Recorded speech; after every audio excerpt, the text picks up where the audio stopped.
Nous voulons écouter la parole de Dieu à travers un homme de Dieu tellement merveilleux, c'est un frère, c'est un ami, c'est vraiment quelqu'un de très bien, de très humble, de très bien. Je n'ai pas vraiment beaucoup de compliments à faire sur sa personne, mais moi, c'est quelqu'un de très merveilleux pour moi. Et je crois que tu seras aussi béni. Ce n'est pas la première fois qu'ils sont en ce lieu. Et ici, c'est sa maison. Amen, amen. Ici, c'est sa maison. Et des fois, il passe toujours quand nous sommes en retraite pour nous bénir à travers la grâce, l'onction qu'il a reçue de Dieu. Alléluia.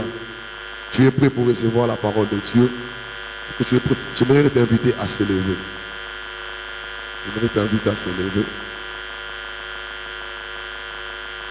J'aimerais t'inviter à se lever. Nous voulons recevoir l'homme de Dieu. Avant, nous sommes aussi bénis cet après-midi avec la présence de la servante de Dieu, la sœur exaucée. Est-ce qu'on peut acclamer pour la sœur?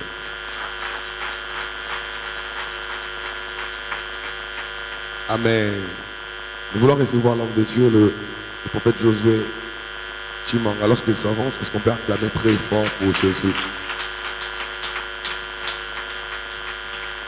Amen. On disait d'acclamer pour Jésus. Est-ce que quelqu'un peut bien acclamer pour Jésus, le mort et les ressuscités? Est-ce que tu peux bien le faire en ajoutant des cris de joie? Est-ce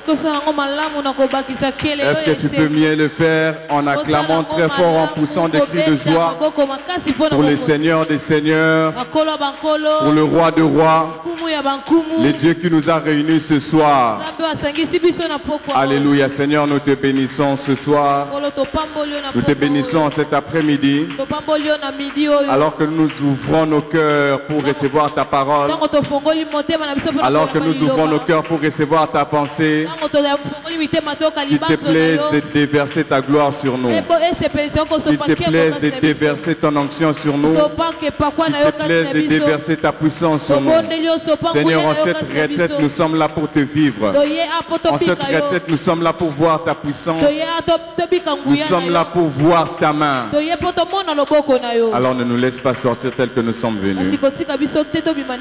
Au nom de Jésus. Amen. Amen. Est-ce que quelqu'un peut me donner un bon amen? Un bon amen. Un amen motivant. Un amen salé. Un amen rempli de puissance. Un amen rempli d'onction. Et un amen rempli d'onction. Amen. Alors je bénis le Seigneur pour ce soir, pour cet après-midi. Désolé, vous pouvez reprendre votre place. J'ai dit merci à Dieu pour cet après-midi, pour la force qu'il nous a donnée.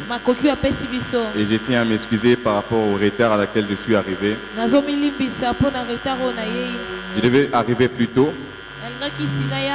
mais j'attendais quelqu'un qui devait me livrer un colis. C'est ce qui a fait en sorte que je vienne en retard. Et deuxièmement, j'aimerais m'excuser par rapport à, peut-être vous m'avez vu bouger, j'ai été un sujet de distraction pour quelqu'un. Le frère avec qui je travaille a eu un empêchement, voilà pourquoi je devais tout installer seul. Est-ce que mes excuses sont acceptées? Amen. Gloire à Dieu. Alors le thème qui m'a été donné, c'est « On t'appellera réparateur des brèches ». On t'appellera réparateur des brèches. Alors rapidement, ouvrons nos Bibles dans Ésaïe 58. Le verset 11 à 12. Je ferai l'effort de ne pas être très long et qu'on puisse passer un temps dans la prière. Isaïe 58, 11 à 12. La Bible déclare: L'Éternel sera toujours ton guide. Il rassasiera ton âme dans les lieux arides. Et il redonnera de la vigueur à tes membres. Tu seras comme un jardin arrosé, comme une source dont les eaux ne tarissent pas. Les tiens rebâtiront sur d'anciennes ruines. Tu relèveras des fondements antiques. On t'appellera réparateur des brèches, celui qui restaure le chemin, qui rend le pays habitable. Amen. Amen. Amen. Amen. Reprenez vos places, je vous en prie. Alors, ce thème est tiré dans le livre d'Ésaïe. Ésaïe, c'est un prophète que nous connaissons tous. Et il fait partie des prophètes majeurs de la Bible. On l'appelle prophète majeur parce que dans la catégorie des prophètes, il y a des prophètes majeurs et des prophètes mineurs. Et cette distinction n'est pas liée à leur prophétie. N'est pas liée à la quantité des prophéties qu'ils ont eu à donner. Mais cette distinction est liée par rapport à la grandeur de leurs écrits. Les grands prophètes, ce sont des prophètes qui ont beaucoup écrit. Les petits prophètes, ce sont des prophètes qui n'ont pas beaucoup écrit. Alors Ésaïe est en train de prophétiser sur la nation d'Israël. Et les textes que nous avons lus, et parmi les prophéties que Israël et parmi les prophéties que Ésaïe est en train de donner à la nation d'Israël. Cela fait partie de certaines séries de prophéties que Ésaïe a eu à libérer. Et l'objet principal de cette troisième série de prophéties est spécialement lié à la gloire de Jérusalem. Et cela avait déjà commencé à être annoncé dans le chapitre 54. Et dans le deuxième discours de ce cycle, la prophétie du prophète Ésaïe a pour but de produire en Israël l'humiliation sans laquelle il ne saura jouir de son salut.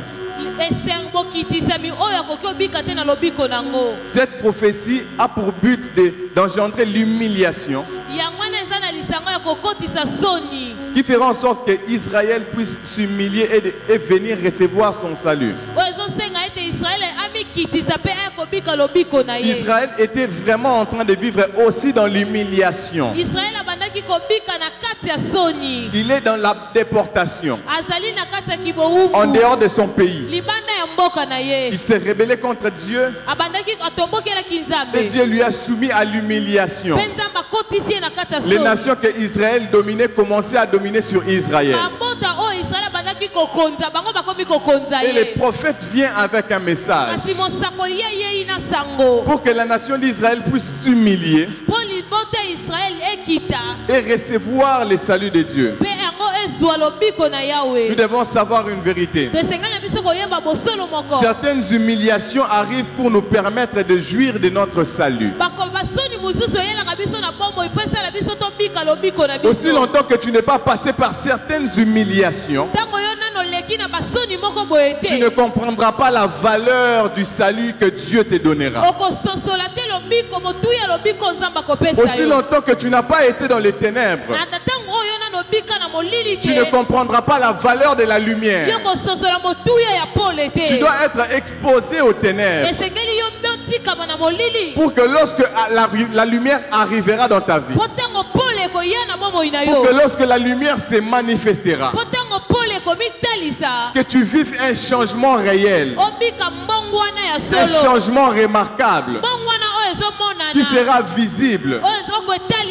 Lorsque la lumière arrive, la lumière apporte toujours un changement.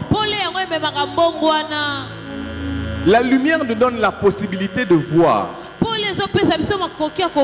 Mais la lumière ne nous donne pas simplement la possibilité de voir, mais la lumière nous donne aussi la possibilité de toucher ce qu'on voit. Celui qui est dans la lumière ne voit pas seulement,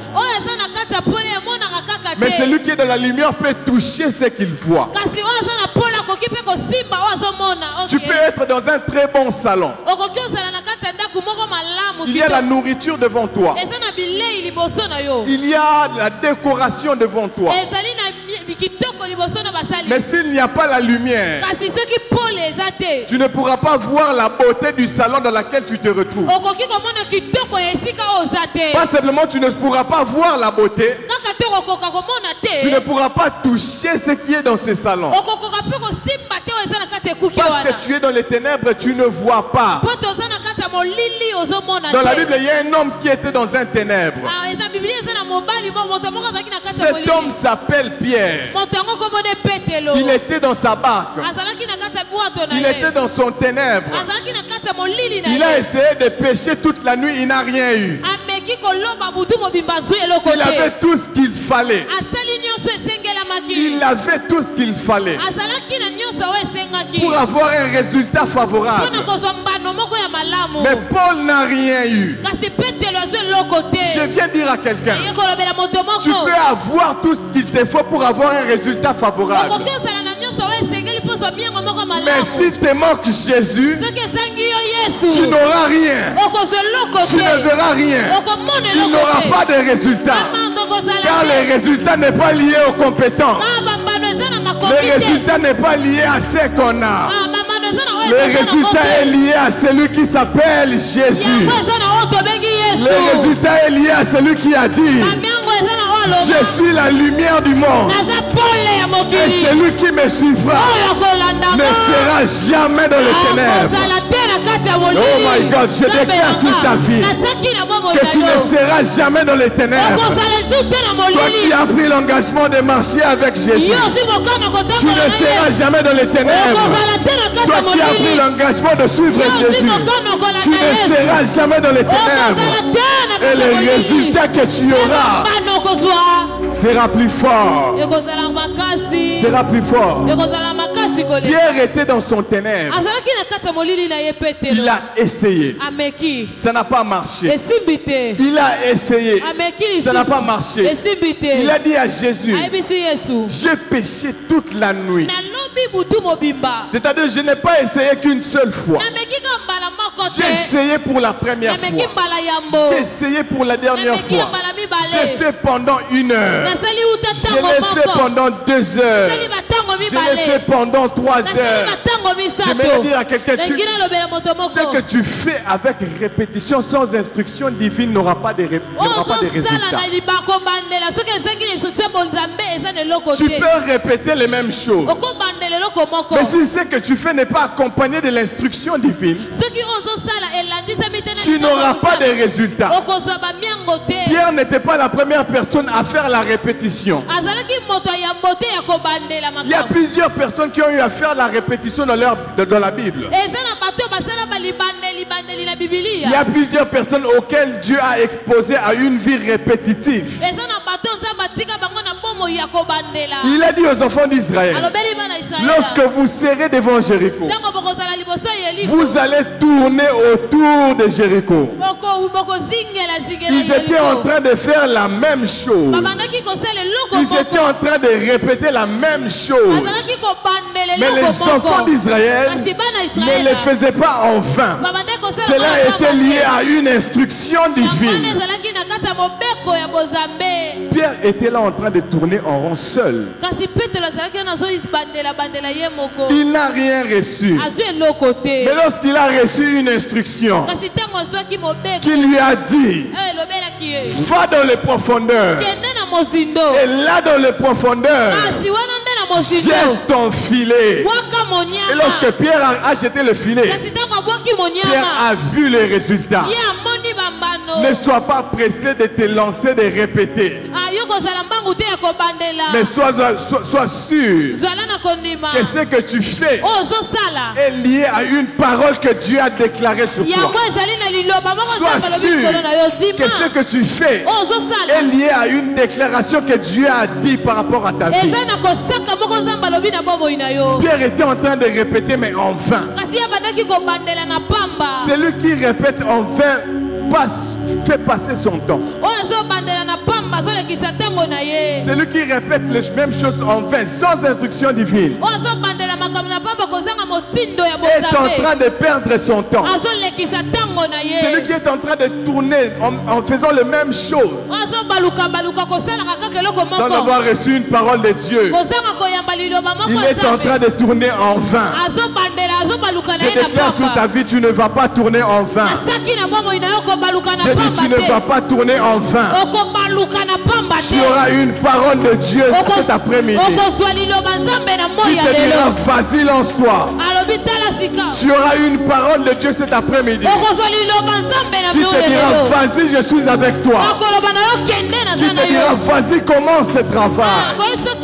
Qui te dira, vas-y, lance ce business. Et Dieu le fera. Ça sera la même barque, le même filet, les mêmes pêcheurs, mais le résultat sera différent. Je dis, ça sera la même barque, le même pêcheur, le même filet, mais le résultat sera différent. Dis à ton voisin, le résultat sera différent. Le résultat sera différent. Les résultats seront différents. Dis à ton voisin, cette fois-ci, les résultats seront différents. Cette fois-ci, les résultats seront différents. Cette fois-ci, les résultats seront différents. Cette fois-ci, les résultats seront différents. Ça sera la même barque, le même filet, le même pêcheur. Ah, mais cette fois-ci, le pêcheur ne viendra pas qu'avec un filet, mais le pêcheur sera accompagné d'un miracle. Les résultats seront différents. Cette fois-ci, ça sera différent. Cet après-midi, je viens dire à quelqu'un, cette fois-ci, ça sera différent. Ça sera le même bureau, le même poste, mais le salaire va changer. Cette fois-ci, ça sera différent. Oh my God, je dis ça sera différent. Ça sera la même personne, mais le milieu sera différent. Ça sera la même personne, mais le travail sera différent. Jésus a dit à Pierre, je ferai de toi pécheur d'hommes. C'est la même personne, mais le travail et le milieu ont changé. Oh my God, j'ai pris que Dieu change ton milieu, que Dieu change ce que tu fais, que Dieu t'expose à un milieu plus grand, que Dieu t'expose à un milieu plus visible, dans le nom de Jésus. Alléluia. Les choses vont changer. Les choses vont changer. C'était le même petit David qui était habitué à paître le troupeau de son père. Mais le petit David s'est retrouvé dans un autre milieu. Il s'est retrouvé sur un géant qui s'appelait Goliath, en train de couper sa tête. Oh mon Dieu, j'ai pris que Dieu te change le milieu. J'ai pris que Dieu, écoute, j'ai pris que Dieu te change même le niveau de combat. Tu sais, il y a certaines victoires lorsque c'est dans les secrets. Il n'y a pas beaucoup à raconter. Il n'y a pas beaucoup de preuves à montrer. Mais quand il y a un géant qui tombe, ça c'est toute une nation qui est prête à bouger. Ça c'est toute une nation qui est prête à célébrer la victoire de David.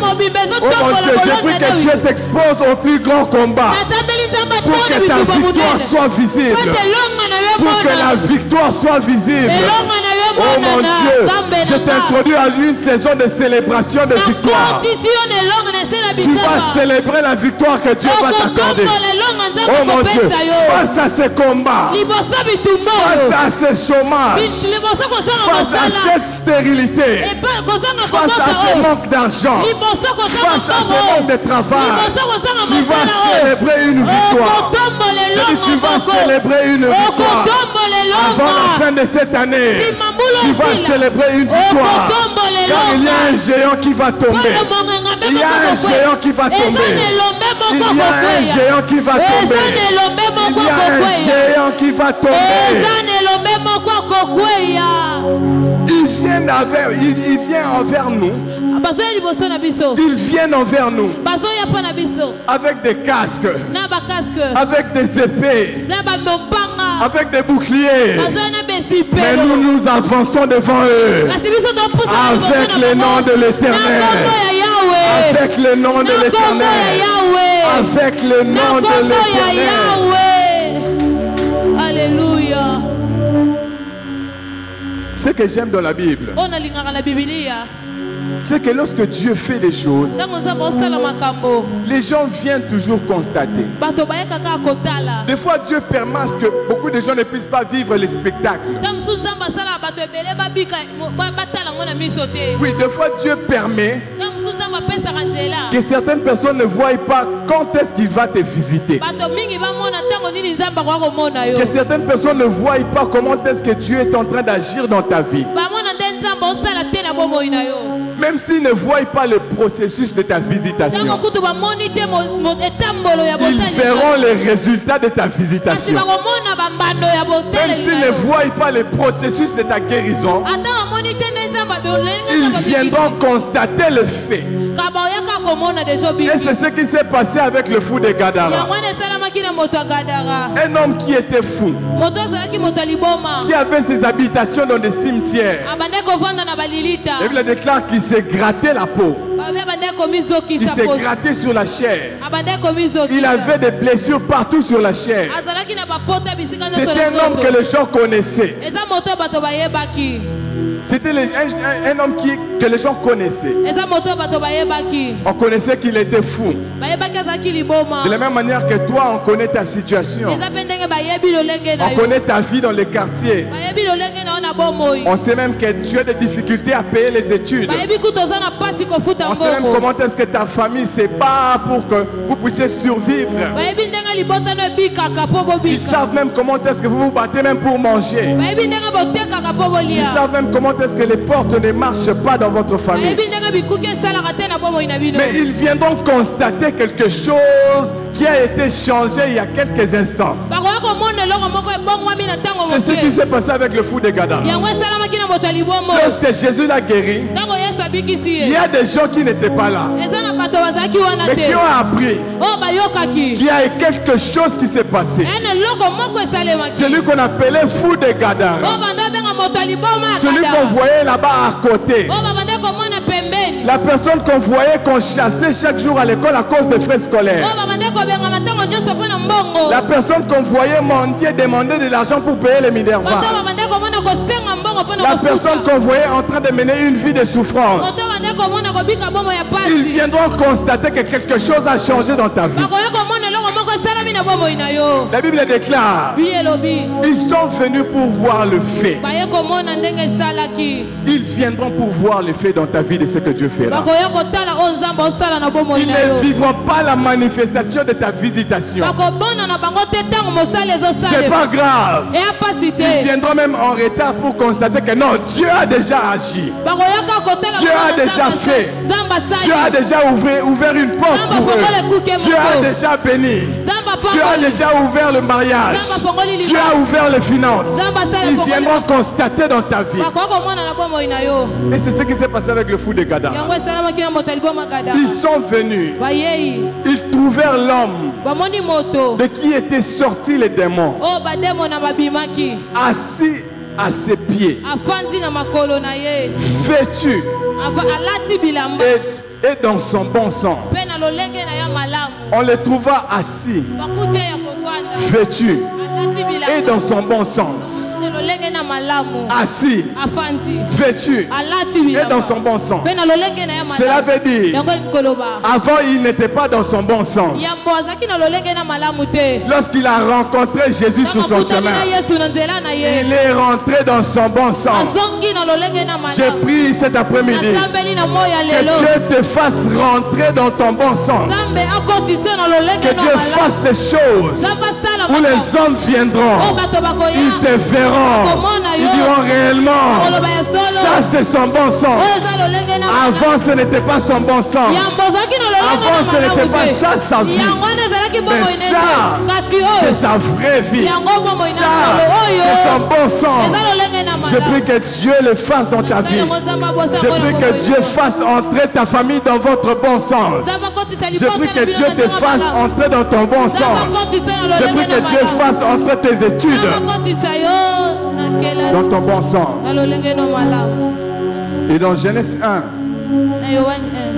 ce que j'aime, la Bible déclare, Dieu dit que la lumière soit. Et la lumière fut.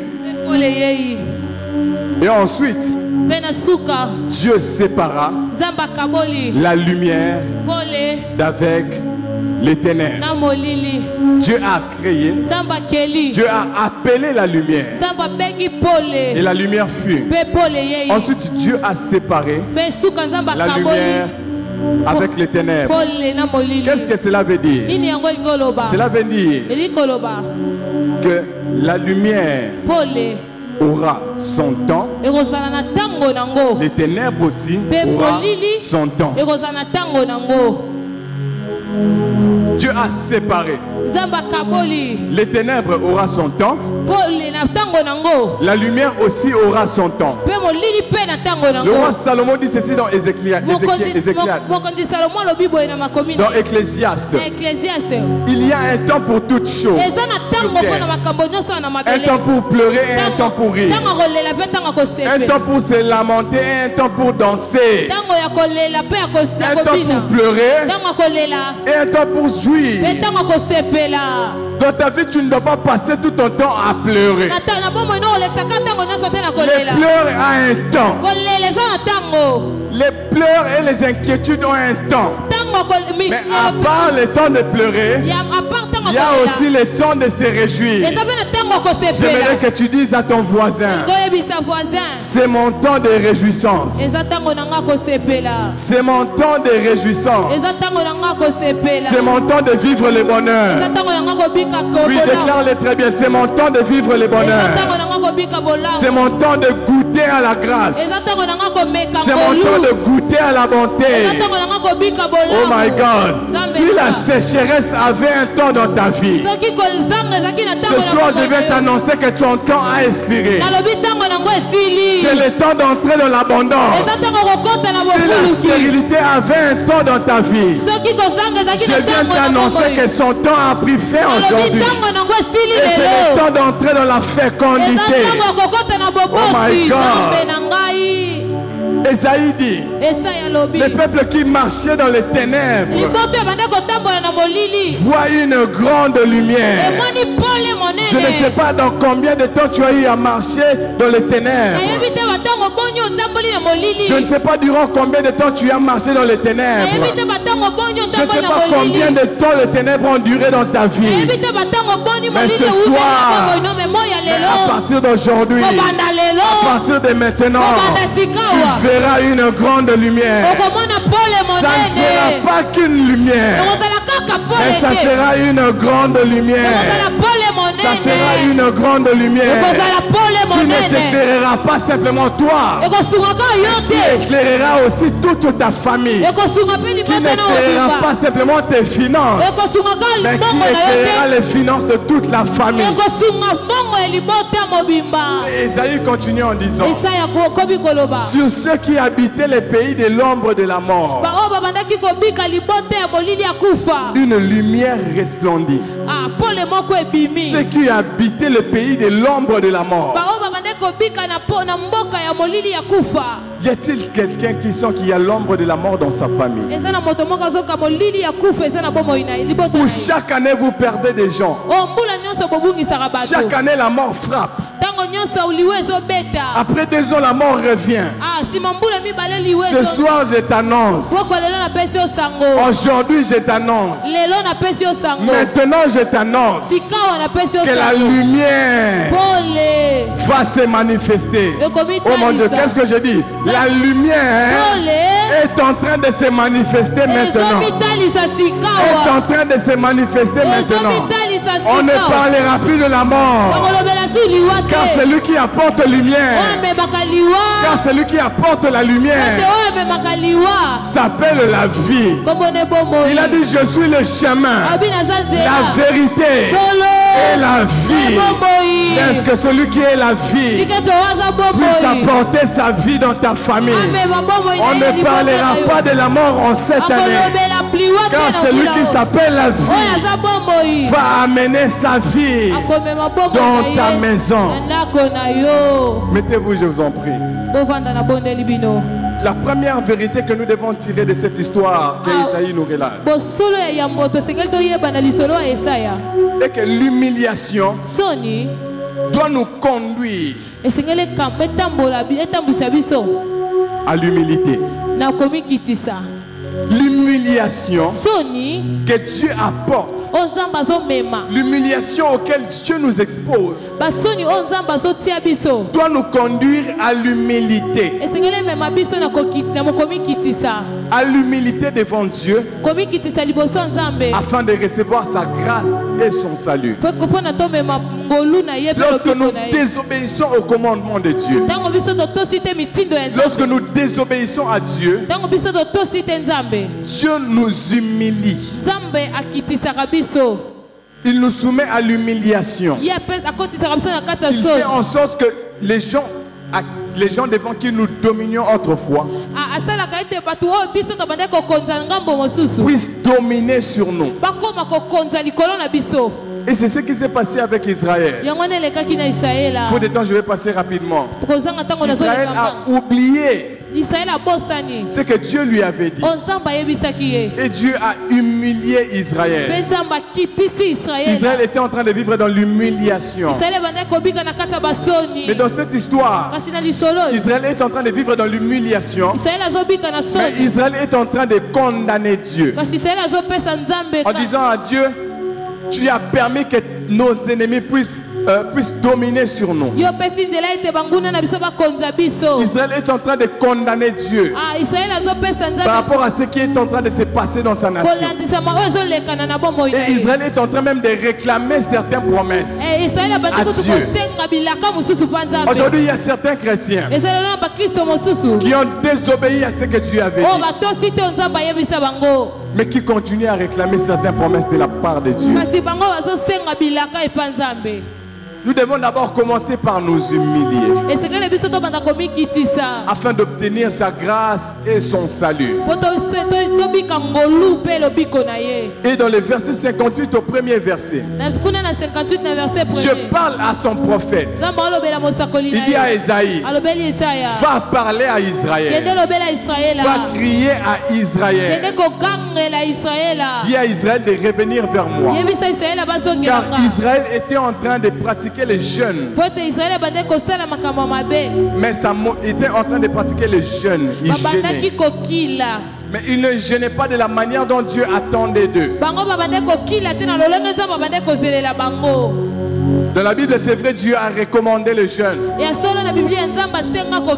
Mais ce n'est pas le jeûne auquel Dieu prenait plaisir, le jeûne qu'Israël faisait. Dieu ne prenait pas plaisir au jeûne qu'Israël était en train de faire. Et Dieu a dit à Israël de revenir vers lui.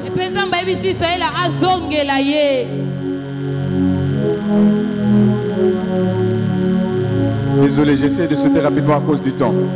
Dieu dit à Israël de revenir vers lui. Et Dieu a commencé à annoncer à Israël ce qui va revenir dans la suite. Et c'est ce qu'il dit dans le verset 11.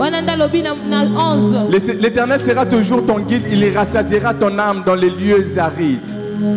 Et il ordonnera de la vigueur à tes membres. Tu seras comme un jardin arrosé, comme une source dont les eaux ne tarissent pas. Les tiens rebâtiront sur d'anciennes ruines. Ça, c'est une prophétie que Dieu donne maintenant à Israël. En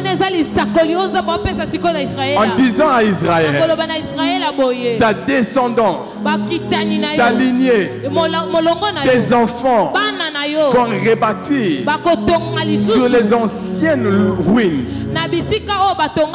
Tu vas relever les fondements antiques. On t'appellera réparateur des brèches. Celui qui restaure le chemin, qui rend le pays habitable. C'est par là que je commence mon message. Je serai court et on va prier. Dans ce texte, il y a certains mots-clés que le prophète Esaïe est en train d'annoncer dans son message. Il dit: les tiens rebâtiront sur d'anciennes ruines.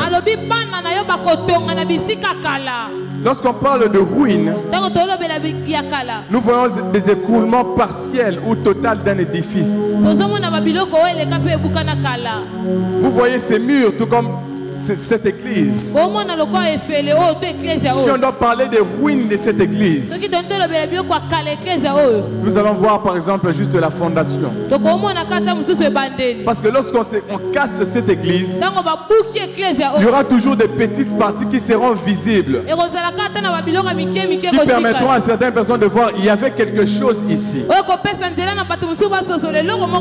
C'est ça des ruines. Ce sont les restes d'une destruction. Là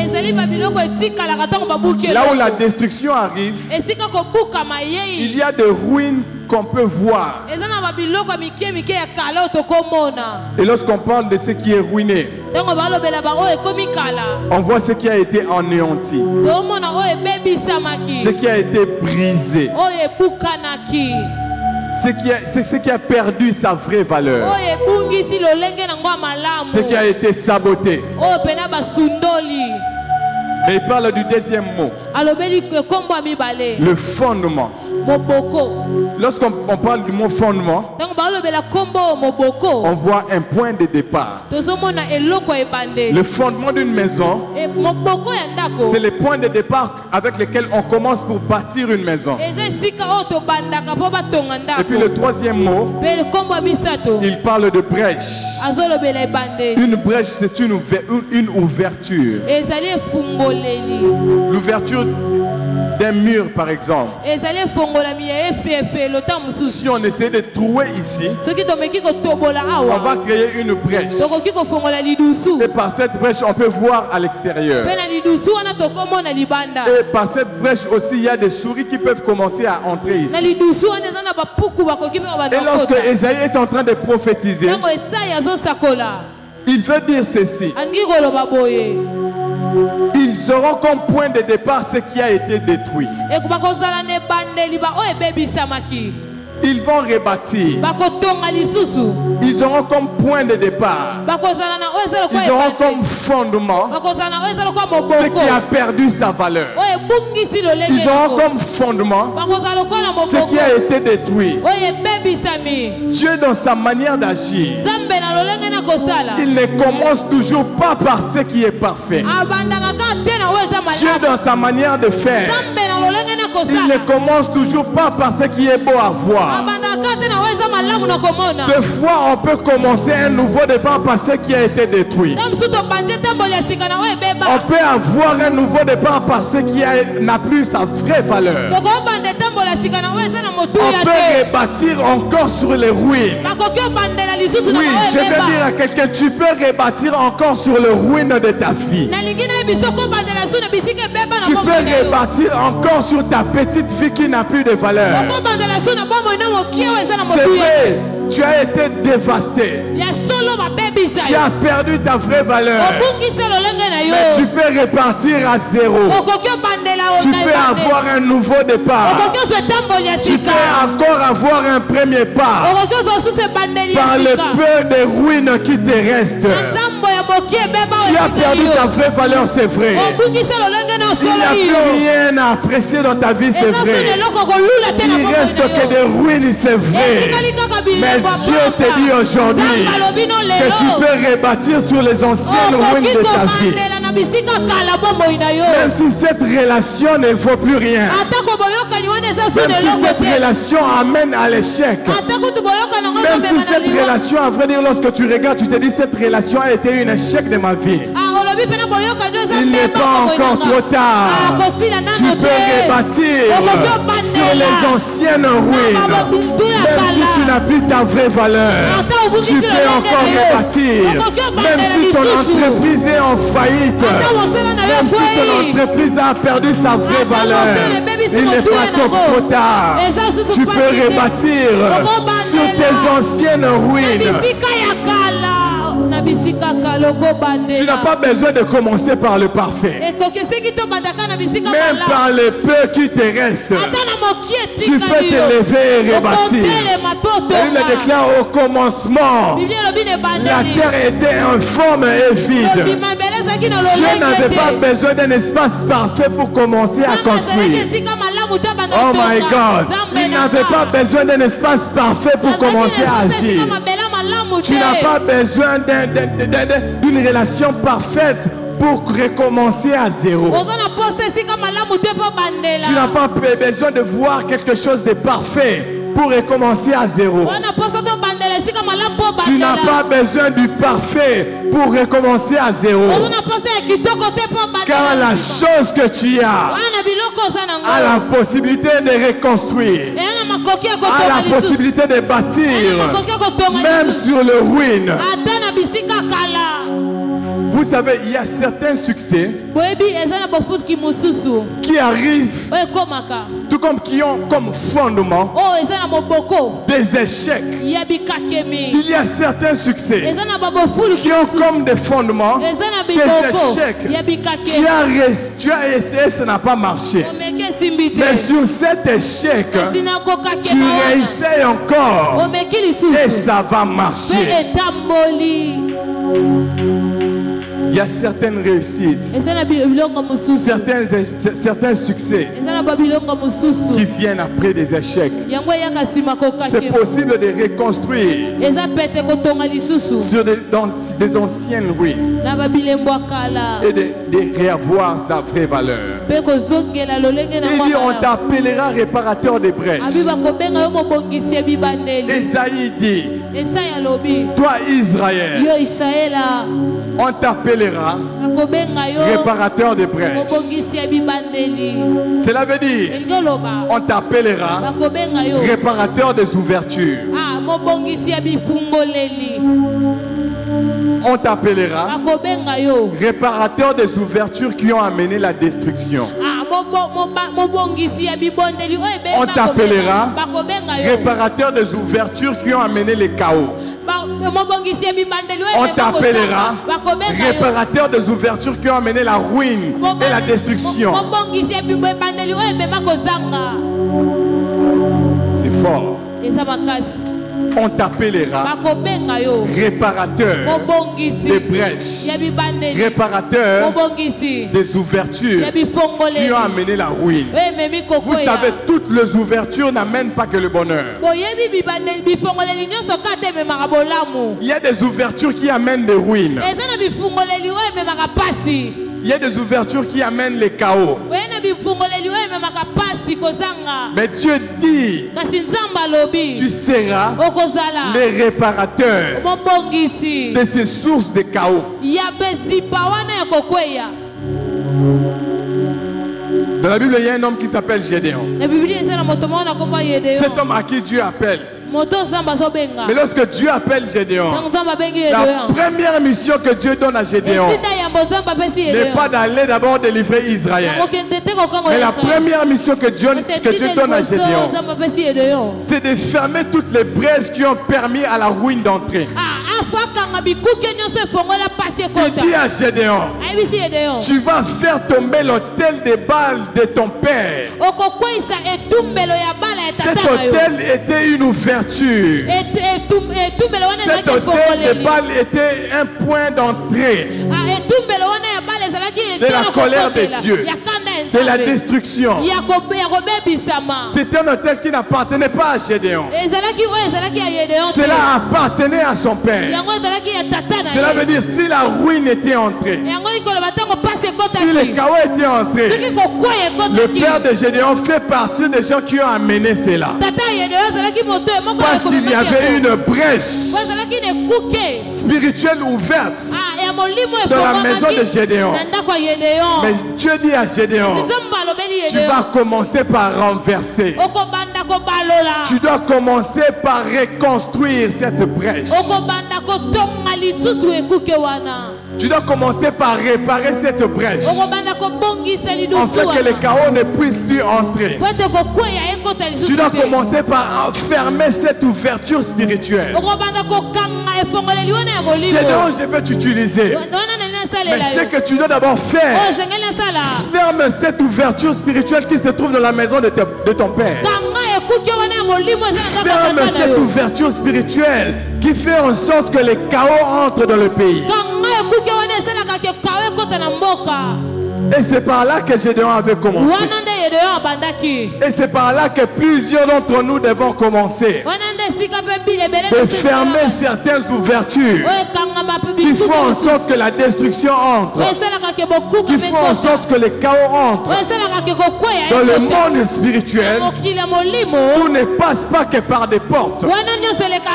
Il y a des choses qui passent par des brèches. Il y a des choses qui passent par des petites ouvertures. Et nous allons prier.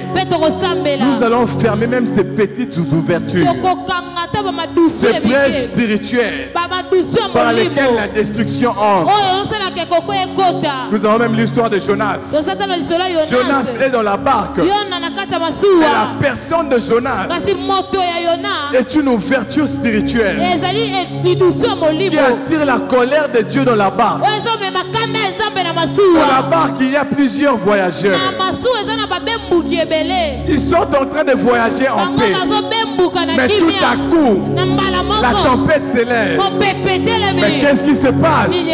On a bien commencé notre voyage. Qu'est-ce qui nous arrive? Il y a quelqu'un qui a une ouverture spirituelle qui fait en sorte que les malheurs entrent nous frapper. Ce soir, je prie et je déclare que Dieu t'éloigne, que Dieu t'écarte des personnes qui sont des ouvertures spirituelles, qui vont amener le chaos, qui vont amener la destruction, qui vont amener la maladie, qui vont amener la destruction dans ton foyer, qui vont amener la destruction dans ta vie. Que Dieu t'écarte de ces personnes, que Dieu éloigne ces personnes sur ta vie. Il y a des gens qui sont des ouvertures spirituelles. Tu n'as pas péché. Tu l'as rencontré. Vous êtes devenus amis. Désormais, plus rien ne marche dans ta vie. Il a été une ouverture spirituelle pour amener les blocages dans ta vie. Désormais, tu rencontreras des bonnes personnes qui viendront amener des bonnes nouvelles, qui viendront amener des bonnes choses dans ta vie. Et ce verset finit en disant ceci. Il dit, celui qui restaure le chemin et qui rend le pays habitable. Ce n'est pas donné à tout le monde de rendre le pays habitable. Pour rendre un pays habitable, tu dois avoir le pouvoir. Pour rendre le pays habitable, tu ne dois pas te présenter avec des paroles, avec des mots. Tu dois démontrer. Si Israël était en paix pendant un certain moment, c'est parce qu'il y avait un homme qui s'appelait Samson, qui avait l'onction sur sa tête. Et l'onction qu'il avait lui avait donné un pouvoir de frapper, un pouvoir de dominer. Et Samson avait rendu le pays habitable, car il n'y avait plus de guerre. Je prie que le Dieu du ciel te donne la puissance qu'il faut, te donne le pouvoir qu'il faut, afin que tu rendes ton quartier habitable. Est-ce que vous savez qu'il y a des quartiers qui ne sont pas habitables? Est-ce que vous savez qu'il y a des maisons qui ne sont pas habitables? Vous déménagez, vous entrez dans une nouvelle maison et vous voyez des manifestations démoniaques. Vous dormez chaque nuit, vous faites des mauvais songes. Pourquoi? La résidence n'est pas habitable. Le pays n'est pas habitable. La maison n'est pas habitable à cause de la présence des esprits mauvais. Le quartier n'est pas habitable à cause de la présence des esprits mauvais. Mais j'aime une chose. Jésus nous a dit, voici je vous ai donné le pouvoir. Voici je vous ai donné le pouvoir. Voici je vous ai donné le pouvoir. Je viens dire à quelqu'un, même si là où tu habites il y a des sorciers, tu as un pouvoir. Même si là où tu habites il y a des démons, tu as un pouvoir. Même là où tu résides, il y a des mauvais esprits qui font en sorte que les gens ne font que déménager. Toi tu ne vas pas déménager car tu as un pouvoir. Car tu as un pouvoir. Car tu as un pouvoir. Il dit, je vous ai donné le pouvoir de marcher sur le serpent, sur le scorpion et sur toute puissance de l'ennemi. Peu importe sa forme, je n'ai rien à craindre. Jésus m'a donné le pouvoir. Peu importe la forme de l'ennemi qui se présentera, je n'ai rien à craindre car Jésus m'a donné le pouvoir. Peu importe la forme de la manifestation des témoins dans la maison dans laquelle je me tiens, dans les quartiers dans lesquels j'habite, dans les secteurs dans lesquels je suis, dans la ville ou le village dans lequel je suis, Dieu m'a donné le pouvoir. Il a dit à Josué, tout lieu où foulera la plante de tes pieds, je te le donne en possession. Je te le donne en possession. Dieu t'a donné la possession de ce quartier. Dieu t'a donné la possession de cette maison. Même si tu es locataire, même si tu loues, Dieu t'a donné la possession. Dieu t'a donné la possession de ton quartier. Et je déclare ce soir, ta maison sera habitable. Ton quartier sera habitable. Là où plusieurs ont déménagé à cause des manifestations démoniaques, toi tu ne vas pas déménager car tu n'es pas seul. La puissance de Dieu t'accompagne et ta maison sera habitable. Ton quartier sera habitable. Partout où tu seras sera habitable. Au nom de Jésus-Christ. Lève ton, va prier ensemble. Loriama Sabradaya. On t'appellera réparateur des brèches. C'est la première prière qu'on va faire. Dieu n'a pas dit je viendrai réparer les brèches. Il n'a pas dit je vais libérer ma puissance pour réparer les brèches. Il n'a pas dit je vais libérer mes anges pour aller réparer les brèches. Il a dit ça sera à toi. On t'appellera réparateur de brèches. Ce sera toi qui vas réparer ces brèches. On va prier. Tu vas prier. Tu parles. Tu pries. Tu dis je répare toutes sortes d'ouvertures spirituelles qui ont longtemps été ouvertes dans ma vie, dans ma famille. Maintenant, aujourd'hui, je répare et je ferme cela. Dans le nom de Jésus, élevons nos voix et prions au nom puissant de Jésus. Gloria telemisa mandala siata pakaha. Gloria mashata la bakata. Gloria mashata la kabaya. Gloria mashata la basi. Gloria mande zite kepeyasha. Gloria mande lebesete kepeya. Gloria manda la bashata paya.